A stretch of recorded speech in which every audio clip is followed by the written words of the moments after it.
could say a few things. That'll help me get a check on the mic. Well, it's a pleasure to be with you here today in a nice, cool room.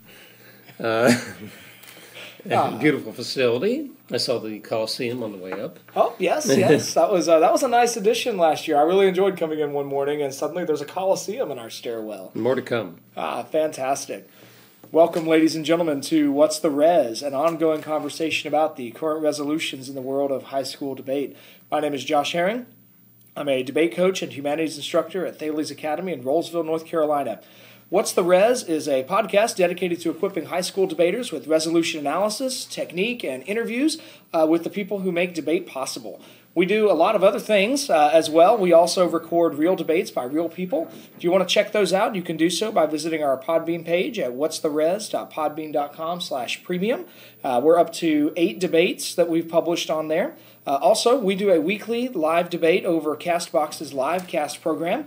That goes out in the moment. It's not recorded. You'll have to listen to it when it's there or it's gone.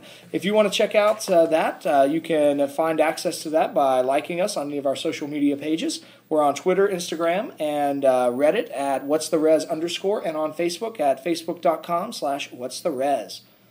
Well, today is an interview episode, and I am very excited to welcome Bob Luddy to What's the Res. Mr. Luddy is the founder and president of Captive Air, the global leader in kitchen ventilation technologies. In addition to actively running his business, Bob is an educational entrepreneur. He started St. Thomas More Academy, a private Catholic classical school here in Raleigh, North Carolina, the Franklin Academy network of charter schools, and Thales Academy, a private network of secular classical academies. Bob has been an enormous supporter of debate, both at Thales and through the Calvin Coolidge Presidential Foundation. So much so that every year students are competing for the Robert Luddy / Calvin Coolidge Cup in Vermont. Bob, welcome to the program. Oh, I'm delighted to be here, Josh. It's been so wonderful working for you these years, and I hope we have a great conversation here today. I'm looking forward to it. Well, tell our audience a little bit of your story. Have you always been entrepreneurial? How did you get started in all of this? You know, as young as 11 years old, from the influence of my uncle, who was an early stage entrepreneur in our family, I decided that's what I want to be, an entrepreneur. So I had all types of small jobs, whether it was paper route, delivering circulars, working in restaurants, and it was a really amazing learning experience for me. But my ambition always was to be an entrepreneur. Now, looking for the right opportunity is always a challenge for entrepreneurs. Sure. So you went from delivering papers to starting one of the most successful companies in America today. How did you make that move? Well, when I was in college, I was in a small business with a partner, and we made fiberglass reinforced plastic. So particularly in my last 2 years of college, I knew firsthand about manufacturing, and making fiberglass is challenging at best. It's a difficult business, but I learned, and I had to sell that business when I was drafted into the military. Oh, I didn't know you were drafted in the military. Which war? Vietnam. Okay. So as soon as I lost my college deferment after college, I was immediately drafted, put on a train from Philadelphia to Fort Bragg, North Carolina. I was very fortunate in that I was in the infantry, but because I had a degree in finance, at some later point when I went to Vietnam, I was put in the First Log Command, and I survived the war, and I'm here to talk about education. My goodness, I feel ashamed that I've missed this over the years. I had no idea you had served in the military. Well, that was my introduction to North Carolina, was Fort Bragg. So without the Army moving you down here, none of this would have happened in a way. That's very possible. Absolutely. Wow. A change is opportunity, as we know. That's so true. Now, does I know one of the things that I most appreciate about Thales is your commitment to traditional American values. Does your time in the military, did that shape your commitment to want to have education be moving towards maintaining those traditional American values? Absolutely. A couple of important things I learned in the military is we have more physical and mental capabilities than we can ever dreamed of. So the military pushes you as far as you can go, but what you learn in the process is you're really never worn out. You've always got more gas in the tank. And you always have more mental ability to solve problems no matter what they are. And that's really what the military does in their operations. So obviously traditional American values, I was drafted during a period of time where some people skipped the draft and went to Canada. Mm-hmm. Our family believes in this country. I wasn't anxious to go to Vietnam, but I did it, and that's what we believe. And I think Western values are wonderful. America's such a great country. You know, we have a few warts, and people tend to focus on what's wrong, but there's a lot right about America. They're good people. They're well educated. They're innovative. So 300 million people produce 24%, or about 1/4 of the GDP in the entire world. Wow. That's an amazing story. It's never happened in the history of the world. So I'm a huge believer in American Western values, and I certainly want to pass that along to our students. Fantastic. Well, do help us know with how you made the move, because I'm fascinated by. It seems like some of the most successful people, some of them focus on being incredibly skilled at one area of life, really good at this business or really good at writing and so on. But you've obviously made a move into different spaces. So what prompted you to move from Captive Air to decide, you know what, today I'm going to start a school? What was that move like? Well, one of the things that we observed is that individuals did not have the skills that they needed. In some cases, we even hired people that were good people. They wanted to work hard. But in some cases, they didn't know their alphabet. In other cases, they didn't know fractions. So if somebody's working on sheet metal and they don't know fractions, it's a problem. Oh, yeah, I'm sure. And I was very shocked by this because my father was a mathematician, and we just assumed, and we're Irish, so Irish tend to be literate. We just assumed everybody was that way. And so I realized that somewhere within our system, we're depriving too many students of the American opportunity. And that really made me upset. Actually, made me mad. So somewhere around 97, I was really upset about it, and I said, I'm going to do something. So I opened charter school, Franklin Academy, still operating 22 years later, 1,650 students. And in the second year, it was the school everybody wanted to get into in Wake Forest. So that's how quickly it came about. And we were just using basic principles. People talk about innovation all the time. People learned how to read hundreds and thousands of years ago. I mean, how much innovation do we need? We need to teach them how to read. We need to teach them how to compute. This started back 2,500 years ago. So there's not much innovations needed. What's needed is good execution and teaching students reading, writing, math, phonics, communications. So really, then, your success really came out of focusing on the basics. Absolutely. Wow. And, the same thing in Captive Air. We focused on what does the customer really need, how are we going to deliver it, and it's mostly basics. And most of management, if you think about it, is common sense. So you can read all the management books in the world, and there's some good things in there, but most of it is common sense and common decency. Well, hopefully, maybe by from that advice, people will listen, and maybe common sense will become a little bit more common. We would hope so. Well, Bob, I know you've been an amazing supporter of debate for many years, and I'm just curious as to why. What is it about debate that gets your support? I mean, I know there's lots of things that you could be a fan of, but the Coolidge Cup competition that I've gone to for 2 years now wouldn't happen without your support. All the stuff we do here at Thales with debate wouldn't happen without your encouragement. So what is it about debate that gets your But think about any business or any idea you have only comes to fruition through sales, through presentation, through debate. So you can have the best ideas in the world. If you can't communicate them, you can't debate them, and you can't win the day, they just die. So sometimes the best technologies don't win in the marketplace. Sometimes the smartest people don't prevail. I took debate in college, and the one thing that I really remember that was profound, and it was drilled into our head by our debate professor. And he said, when you debate, you line up, he called it the ducks you can shoot down cleanly. So he says, you line out the ducks that you can just completely shoot them down cleanly, no equivocation whatsoever. Now you've put your opponent in a position where he's got to attack your strongest suits. Think about if you're playing bridge. Not so easy. Whereas if you debate and you get a little fuzzy and you don't put up your strong suits, a good debater on the other side is just going to tear you to pieces. So true. So I learned a lot about debate from that instructor. And I realized in sales, you have to be able to present your case logically, in a way that a rational person can say, this makes sense, and I'll buy your product or your technology or your idea. If students, it's imperative, I don't care how smart they are, how much knowledge they have, if you can't communicate it, you can't debate, it's not going anywhere. Mises talked about we gain knowledge, we think about it, but we have to act. We have to execute. If we fail to execute, then all the thinking and all the preparation we had just going to ground. So that's my background in terms of debate. Oh, that's fascinating. That's going back many years. I mean, that's kind of amazing to me to think about the fact that I was a debate professor then. As he kind of planted that seed that bore such fruit in you and your organizations. That's wonderful.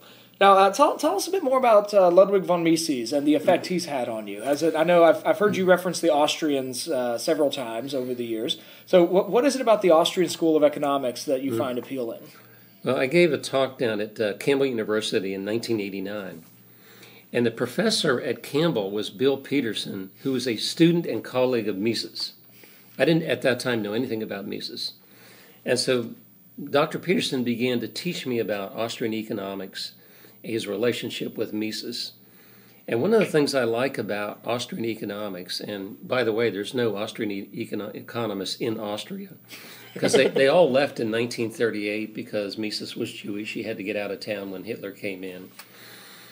But the School of Austrian Economics was developed at the University of Vienna in Austria up until 1938. And what I like about it, it's totally free market, it's libertarian, and they seek the truth. And if you get into a debate with an Austrian economist, you better know your facts, because they are going to be right at the truth, and they're going to have tremendous theory and factual information. So to me, this is what I love. Really good understanding of how the world works. And if you look at Austrian economics, while it's not generally accepted by many economists, it's the way the world works. I think we're learning that today with trade wars. Nobody ever wins trade wars. And most economists do understand that. But we have a whole range of people in our country today that say, we can win this trade war with China. We will absolutely be a loser along with China.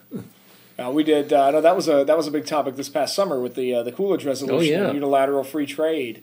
I did an interview with our local economist here at Thales Rollsville, Tyler Bonin, on the trade war with China. He said much the same thing. And for any of our listeners, that's back in our season 1 catalog of episodes. But that is absolutely fascinating. Because I was looking at the headlines. That's only getting worse as time goes on. Like it's not that we're somehow beating China. It's like we're both losing. Is that right? Yeah, we haven't seen the worst of it either. Because trade wars are insidious, and particularly today, even more so than any time in the past, in that business is so interconnected worldwide. For example, we buy motors from Brazil and motors from Mexico and from China. We rely on those motors. We buy components from EU, from Canada, from Mexico. Every one of those components is critical, but we manufacture all of our product in the U.S., but if any particular component is missing, we can't ship the product. So you can imagine the challenges that manufacturers have. We cannot be shut off from our supply. And those supplies are based on quality, lead times, pricing, technologies, and not easily replaceable. So the idea that we're going to make everything in America is childish at best. That's not how the world works. Maybe we should do a follow-up podcast sometime just talking about economics and world trade. Oh, that'd be great. I'd love to do that. We'll have to make that happen. I think one of the things I think back over, I've heard you give several talks over the last few years, and every time you've come to Thales and addressed the faculty or done a big conference, you've always referenced the most recent book that you've been reading. And you strike me as someone who is always learning and continually reading. So I'm curious, do you think continually reading, continuing to learn, is that an important trait for leadership? Oh, absolutely. We all need new stimulus. Think about if we just stayed in this room, we had no new books, we didn't talk to anybody, our thinking would be static. But as we get new stimulus, it causes us to think and rethink and connect the dots. So continuation of stimulus and ideas is very important. And I'll give you an example. ASHRAE is the HVAC industry organization, and they have monthly meetings. And they'll have two seminars. One will be a 15-minute, they call it technical seminar, and the other will be a presentation, and it'll run a little bit longer. So what I like to do is to go to presentations that are not germane to anything that I know or anything that I'm ever going to use, because I want to find out how that engineer thinks, what their philosophy is, how they solve problems. And it's surprising how much you learn in this sort of abstract of things that are not exactly germane to what you're doing. I learned a tremendous amount, and then I put that out to our team and say, I'm going to challenge you. Here's what I learned from this presentation. For example, one presentation was about a North Carolina engineer who only engineered hospitals. And he had a set of priorities. He had 5 priorities. The first priority you would know in a hospital is safety. The second was quality for all systems, and the last priority was cost. So as he gave his presentation, a question came up and said, well, why did you make this decision this way? And he said, well, let's go back to slide number 1. Here's my priorities. They're made exactly to those priorities. And I thought, the logic of this engineer was so beautiful. I've got our engineers doing the same thing. You have to set the priorities, and you make all the reference back every decision to those priorities. Oh, that's fascinating. That sounds a lot like the passage from Aristotle we were looking at in Philosophy and Ethics today, where in the Nicomachean Ethics, Book 1, Aristotle talks about how for every good that is achieved, it's achieved because you're aiming for a particular purpose. So if you don't know your purpose, you're never going to either one of two things will happen. You either will achieve the good, but you won't recognize it because you didn't know that it was the good you were going to achieve, or you'll never achieve that good. As I think that's absolutely fascinating. Are you reading any books right now that are worth recommending? I've been reading some books on the interaction between physical fitness and intellectual acuity, thinking skills. So if you're not physically fit and alert, so one of the things that I thought about is, it would probably be a little hard to do, but if every student had to do a fast mile walk before school started, they would be more alert. Oh. And if every student ate a proper diet and had the proper amount of sleep, they would learn more because they would be more alert, they would be ready to learn, they would be rested, and they would be sharp because they're mentally and physically ready to learn. So I think it's something that I've been working on. We recently did a book review on the whole foods diet. Oh, okay. Yesterday I did a book review on Havart on leadership and character and temperament. So our temperament is pretty much who we are. Our character is something that we develop. And if you look at those two facts, if individuals focused on those, they could improve their character every day, and they could learn how to manage their temperament so they would be more likable and more effective in the marketplace. Fascinating. Fascinating, and those are. I may need to find some of those texts and see if there's ways to incorporate that into the classroom. Oh, now, Bob, I know you oversee a lot of different people in a lot of different roles. So I'd love if you could tell us just some of the leadership principles you've learned over the years. I mean, what leadership principles have really contributed to your success in business or in education or in any other area? Well, Captive Air has a unique management style, which most people may not agree with or understand or maybe appreciate. And essentially, it's the belief in people. So all good things and ideas come from the individual. They don't come from the group. Now, within the group, we are all making contributions, but every one of those contributions is unique to an individual. So it begins with a very high respect for every single individual contributor and a high level of trust in those individuals. Now, that doesn't work perfectly because, with people sometimes we're disappointed, but largely it works really well. So if you look at the structure of Captive Air, $500 million company, we don't have command and control. We have various groups, decentralized all over North America, that function at an incredibly high level because we have highly competent people. We trust them. Think about, we have a plant operation in California. At most, I get out there once a year. So 150 people are come to work every day. I'm not talking to them on the phone. I rarely have much communication with them. They're there doing their jobs every single day. We have data on what they're doing. We have a sense of what they're doing. We can see if they're shipping on time, what their quality is. So trust in people is imperative. Providing them a sound philosophy of doing business, what you expect. So you give them your expectations. You find ways and means of monitoring those. Much of it we do now electronically. So the old command and control, the business matrix, the strategic planning, I don't use any of that because it's not needed. I rely on the individual and I trust the individual. Again, sometimes we're disappointed and that can be fixed, but it works incredibly well. So in a sense, everybody feels like they're working for themselves. And if someone is working for themselves, they don't watch the 40 hours as closely as they would if some command and control person is hovering down on top of them. So they tend to put more initiative into the work. They think they're working for themselves. And they know what they're achieving because their accomplishments are recognized. I will not allow anybody to take credit for something that someone else did. And in big corporations and organizations, that happens all the time. And that discourages initiative. So trust the individual, give them clear, concise ideas and guidelines, what you want. If you look at our application engineering system, it's clear as a bell what we expect to happen.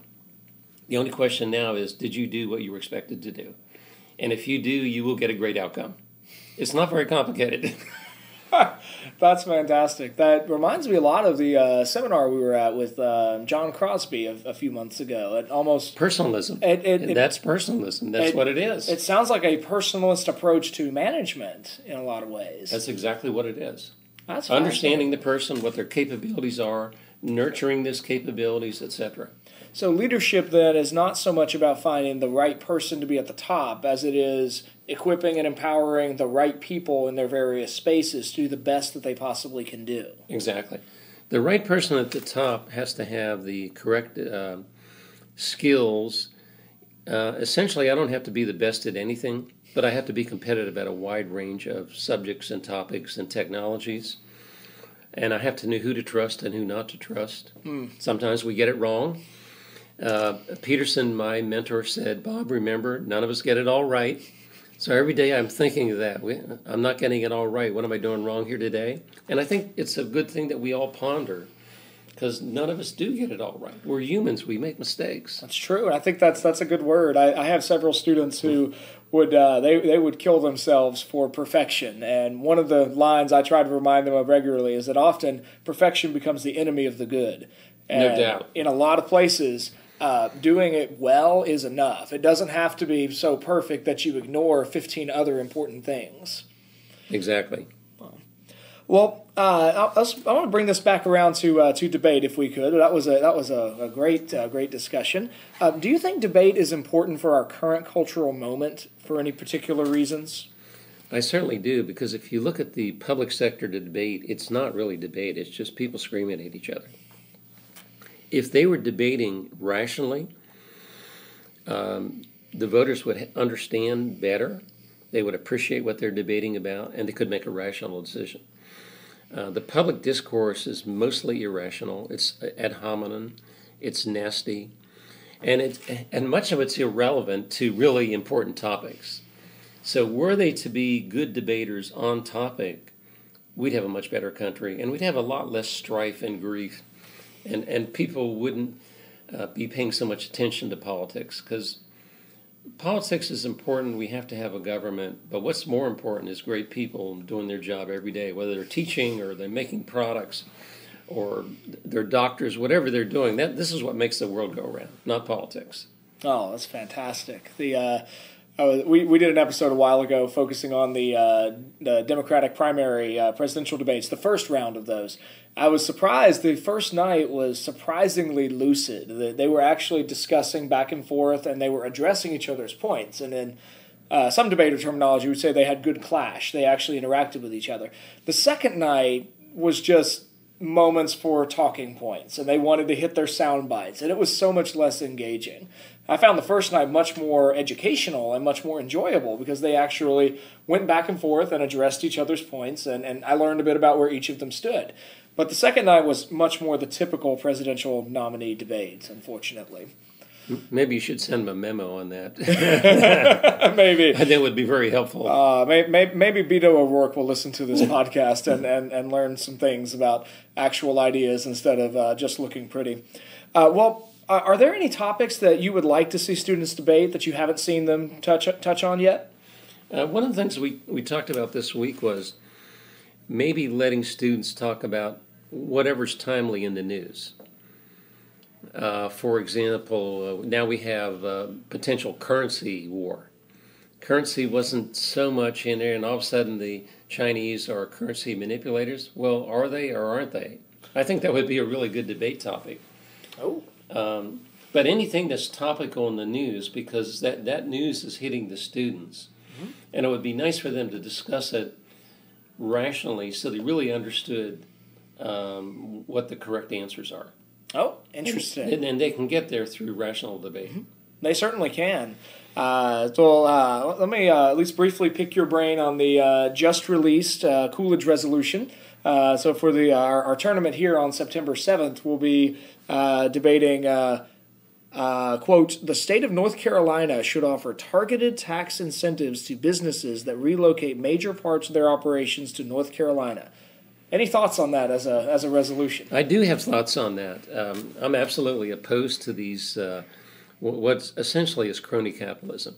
It's not real capitalism if the government is subsidizing you. If you went back to, and you can Google this, 1820, they had what was called the American system. So the founders wanted to have a separation between business and government. And that's the way our Constitution's set up. But then there was a group after the founders that wanted to have this close relationship between business and government. That leads to trouble. So why are people mad at the pharmaceutical industry and the automobile industry and so on? Because they're closely related. You see it with Boeing right now. Between Boeing and the FAA, there's not enough separation, and it led to trouble, right? Mm-hmm. There should be absolute separation. So that's a really good topic. For example, if we want to list a product, we send it to the ETL labs or the UL labs, and they test it, and they say yay or nay. You either passed or you didn't. That's a fair measure of that product. If we could lobby with them to get it approved, it would be nonsense. So we respect the testers, and we actually like the separation, because if they find something wrong with our product, we want to know first before that product goes to market. So I think it's a worthy debate. Government should not be giving handouts to businesses for any reason whatsoever. So I would love to debate that topic. Oh, fantastic! Well, if you'd like to debate it, we could have you on our. We have another section of the podcast where we actually do debates between people on these topics, and it's our small attempt to monetize the podcast. Those episodes are for sale for $3 a month or $30 a year. But if you wanted to come on and debate that topic, I don't know if I could play your opponent or I'd find somebody else. Maybe we get Mr. Bonin as our local, or Tyler Bonin as our economist. You guys could debate each other on that if that was something you were interested in. Yeah. I'd be delighted to. Oh, that'd be a lot of fun. I'd love to moderate that debate.